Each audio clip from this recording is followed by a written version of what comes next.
Hey guys, welcome to Skipper Surf Review. I'm Yuri Tsedenov, and today I'm going to review Ryan Lovelace ThickLizzy. This board also goes as Haley Pin at Trimcraft Surfboards. It's basically the same model, same outline, just a different name. I personally met Ryan Lovelace 2 weeks ago in Asbury Park, New Jersey. We talked about ThickLizzy, about my surfing on this board, and I would like to add this conversation to this episode, so I hope you enjoy it. And by the way guys, if you like my reviews, please subscribe. This will really help this channel to grow. Let's get started. So this is 710 Ryan Lovelace ThickLizzy. I've got this board from my friend Ames about a month ago, and this board is about 3 or 4 years old.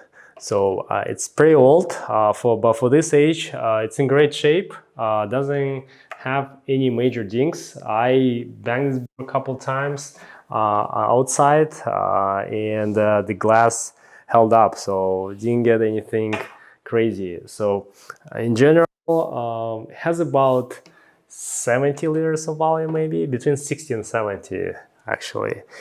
It's not too light, kind of feel like a longboard, but once you put it into the water, the board flies and it's maneuverable. The rails are really foiled, pretty nice feel, not too bulky at all. Pretty flat deck, a little kick in the rocker, triplane hull helps to get you into the waves really early, and enjoy the ride. So you're gonna enjoy it a lot because the amount of glide of this board is crazy. I mean, it overlaps all of my mid-lengths. It's the best probably mid-length I ever had in terms of glide. All my rides are so long now. I don't have to really work hard on speed. The board allows you to force it. I mean, if I would compare that to CI mid, that board doesn't allow you to force it. This one does allow you to force it. Even like it's bigger, it does work much better, to be honest. And it works in small waves. This is the most important part for me. We barely get 4 to 6 foot waves in my backyard, maybe once a month. So most of the time it's like 1 to 3 foot windswells. So this board covers all of that, and the big waves as well. So I would definitely take this one over any of my other mid lengths, to be honest. So I like to ride it as a single fin. So currently it's set up with 7.75 inches Ryan Lovelace through Ames fin. Was really good. So I prefer to surf single fin up and to 4 foot. And when it gets a little bit bigger, steeper, I would pop some side bites in to give you more hold. So the single fin will give you a little bit more freedom down the line. I also try to surf just with the side bites, Bonzers side bites, and it was pretty fun, but I would prefer to surf when nobody's around because the board goes really crazy, feels like really finless. If you want to play around that, I would suggest to go on an uncrowded spot and have some fun. So yeah, that's Ryan Lovelace ThickLizzy. So really enjoy this, and now I would like to share my conversation with Ryan Lovelace that I took about 2 weeks ago in Asbury Park, New Jersey, and I hope you enjoy it. Drone shots. Yeah, drone shots. My wife filmed. She can fly a drone? Yeah, That's she's cool. very good. The way I surf, I kind of try to treat it almost like a shortboard, like a little force it, but not much, and trying to work on the flow. I feel like ThickLizzy wants you to find that rhythm, and then improve your flow. That's what I kind of think. A lot of people ask me, hey, what should I go with? And now mid-lengths, I feel like they are more performance one. Yeah. And then the ones like ThickLizzy, that glidey, cruisy, turns here and there. So this wave, compared to the others so far, see if I can, so what, this is it, 49 seconds versus, say, this one. I'm watching your foot positioning. You can kind of see the logo right there. So your front foot is a little farther forward, and your back foot's still back, but you have a wider stance on it. The board's a little bit boggier. See this little moment where the board, you can see the rail kind of catch. And watch it kind of catch right here. Just a little bit right there where it almost, the rail kind of went flat on the wave and kind of stopped for a second. That's a lot of your foot positioning. Up front. Because it's a parallel outline. So because you're farther up front, it's utilizing that parallel part of the outline. Versus this wave, check out your positioning. The logo's up here. You're like 6 inches farther back.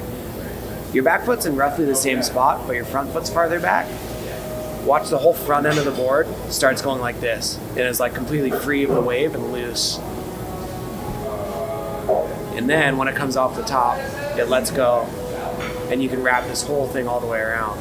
So it gets driving. That's because you got your center of gravity and the mass of yourself to let the front end of that board go and let it be free. So the farther back you bring both of your feet, the looser and more aggressive that thing is going to get.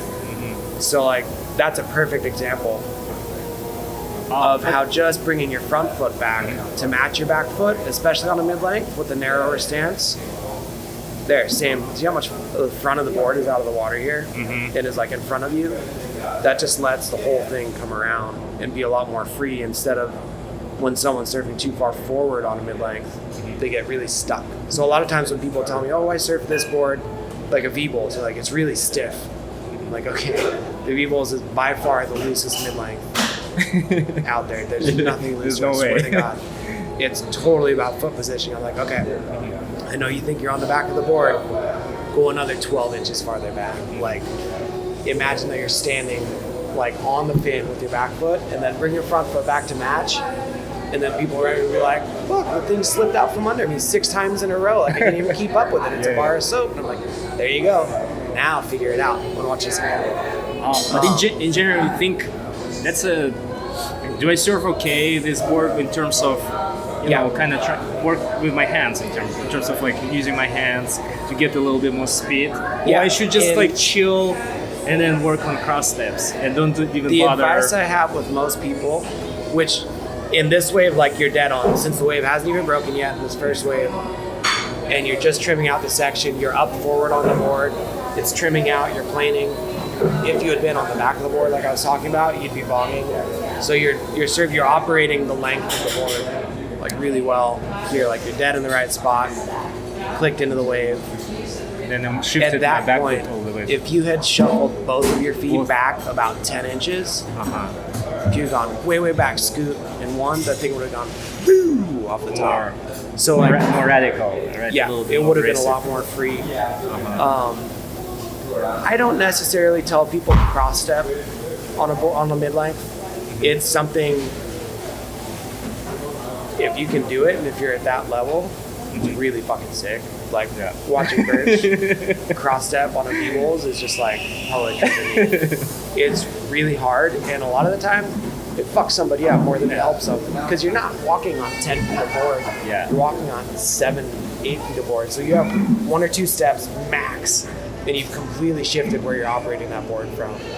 So this board hasn't been meant, you know, you didn't make it to do cross stepping in general. The Lizzy will handle cross stepping better for sure, but we're talking pretty small steps. One forward, if you back watch a little bit. If you watch a guy, you know, cross step mid-length effectively, usually it's really small steps. Like your feet are really close together because you're not trying to gain ground on the board. You're just small shifts, and that's effective. And it's fun. You know, obviously on a day like this where it's really clean, it's fun, you're just hanging out, having a good time.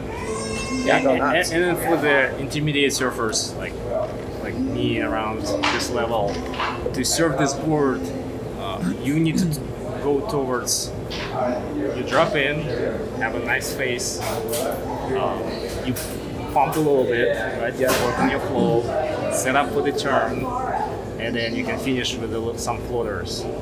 Do floaters look okay on this board in general? Totally. I think would so. You surf the same way a little? Or more or less. What would you change in your if you would surf this board? What would you do? So my goal surfing small waves on a mid-length like this when the wave isn't really moving really fast is to get basically quiet my upper body and let my hips and knees do all the moving.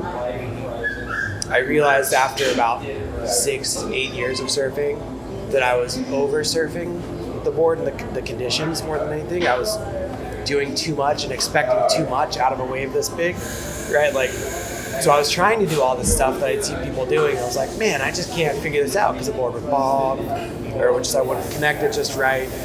And I realized I was just pushing too hard for a wave that wasn't going to give it back to me. So for me, when I'm surfing waves like this now, it's about keeping my upper body calm and upright and then just grooving with the lower end, which really comes into play with moving back on the board because you can just swing that thing all around with just your hips and your knees, which for me comes from surfing the V-bowls because that's how they operate. So like that wave where you're really upright and just that, where you're really standing upright and tall and confident and just your hips are moving, that thing just loosened up insane. So like when you're trying to bring your upper body around on a big board, you really need a big wave that's going to help you do that. Like this is a much better wave, like a little larger than the last one. And you can, even that turn was really a lot of just your lower body. So yeah, like your shoulders stayed really, there it goes. So your shoulders, you came up, so your hips and your knees are operating. And your shoulders really, turned a little bit, but you didn't turn it all the way back to the white water. And you let your lower body take the impact and then wrap it around. Trying to find that a little face of the lip to push my board. You gotta find just the right spot. On a day this small too, like, hey, that wave's barely breaking right there. Like, to have a lot of bounce back is hard, but you nailed that one.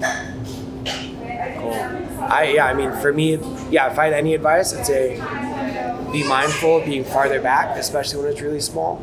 When it's pumping, like if it's twice this size, you surf the middle of that board all day long and just put all your weight into it and the thing will just accelerate. The whole thing's just gonna go faster and faster and faster.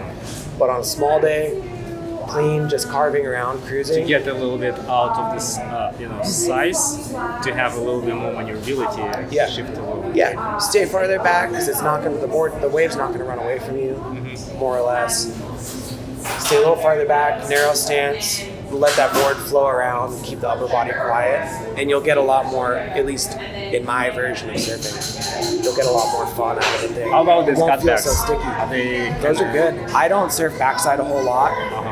Oh, these ones is just right point break.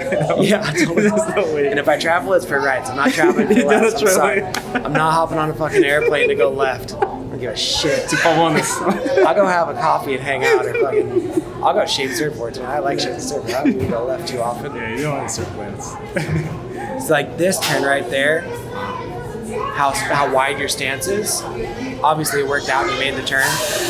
But where that rail digs in, right there, see how it's catching? And you're having to push the board into the wave. If your weight was farther back, then that would all be out of the water, and you wouldn't have to force it around so much. It would kind of just whip on its own. So you can get a tighter arc with a cleaner completion coming back on it. Less resistance from the wave. Especially because it's a 710. It's a big board, I feel like 710 is amazing size. I would like to have like a 7.2. Yeah. It's really that's really like. So the first V-Bowls was the first ThickLizzy was a 710 for Trevor Gordon. The next one I made him, I think was a 7.0 or 7.2, because we were like, wow, this thing's really fun. How aggressive can we make it? Like, can we make this thing a freaking rocket ship? And that was the next move. Was okay, how do we scale this thing way down? So if I go 7.0, it would be much better. You think on the bigger days or on the smaller days? For a 7.0? 7.0. Bigger days? Bigger days. For sure. Because it's still a 7.0. It's still a small board. Even though it's the same model, you're not going to get, like this first wave, on a 7.0, you're not going to get in right there. That's a 7.10. You're going to get in right there and be trying to make up speed. So there's a trade-off when you take out 10 inches. I would do sharper turns whenever I want. Yeah, and you definitely would get less down the line speed. And that's something I have to constantly check people on, is really lining up your expectations with going down in size. And that comes from personal experience. Because the notion is always like, how much smaller can I make this board go? And then you spend all this time getting a new board, make a board, to realize, wait, that extra 10 inches of board is actually what I was enjoying about that board. And then you go back to the original. Do you think it will help people to do better on the shortboard when after they switch back? When after that they go down? I think like someone in the intermediate realm, like for sure, because you learn flow. You learn the flow, you learn where to operate a board from, you learn a lot more about sensitivity on the board, like, you know, dissecting this video, learning about where your stance affects everything, all of that, then you can micro adjust in your shortboards too. So you can really start to feel into your positioning. When something bogs, you can be like, oh wait, maybe I should have my foot half an inch farther forward. Where we're talking about 6 inches farther forward on mid-length, shifting your foot even an inch or two or less on a shortboard makes a big difference. So like you can the word de-strapolate, I was going to say extrapolate, de-strapolate all that information into a shortboard. So this should, in somebody on an adventure in their surfing, like learning and figuring out, feeling, you can definitely take what you're feeling on a mid-length and transitioning that down into a shortboard for sure. That's what I've noticed now when I'm on the shortboard, coming from mid-lengths, especially for the ThickLizzy, I got on a shortboard back for a few sessions. You feel so calm, relaxed, and you get that flow and then movement. It's just crazy how the board can really help you to surf better on the shore. Totally. And it's a lot of matching the board and your expectations to that day. Right, like a lot of people think that ripping is ripping, and they see pros surfing 3-foot waves, you know, doing airs and this kind of stuff. Look, man, that's the reason they get paid $3 million a year to surf. Are you kidding me? Like, they're world class. They're F1 drivers of surfing. Like, it's not like you're gonna go out to the YMCA and play basketball for your, you know, if you're 2 years in and be Michael Jordan. Like, we got all temper our expectations. Like. Exactly. I come from learning how to surf from the time, you know, I surfed when I was younger, once a year, but I didn't really start learning how to surf until I was 18. I was from Seattle, like when I moved to California. So like, I think that's a conversation that I wish a lot of shapers would have, is like, that not everyone's a pro, and we all have this journey and this understanding to go through.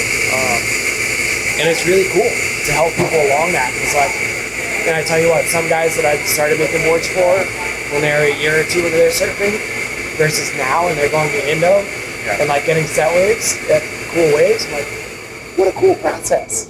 How fucking rad, man. Like, all right, speaking, should we go surf? Let's go surf. Thank you so much for this conversation. Stoked, man. Really so stoked to meet you and have this talk. Good coffee chat. Hey guys, thank you so much for watching. I would recommend this board to all level of surfers, you know, beginners, pros, intermediates. This is the one, I think. If you transition from a longboard to mid-length, you may want to consider this board. I mean, it's gonna cover all your conditions, help you surf better, to be honest, and have a lot of fun. I mean, there are not many boards out there that would have a similar outline and be maneuverable. You know, like they could be really nice glider, but for cross stepping, but not to turn. I mean, on this board, I felt like I'm sometimes like on a shortboard, have enough speed. I would do some floaters, really stable. I barely had any issues like bugging rails in general. Really enjoy riding this board.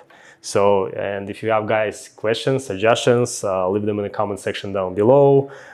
Hit me up on Instagram. I'm always responding to all, you know, DMs. Subscribe to my channel if you like my reviews. Thank you guys for your support. Thank you for watching, and until next time, goodbye.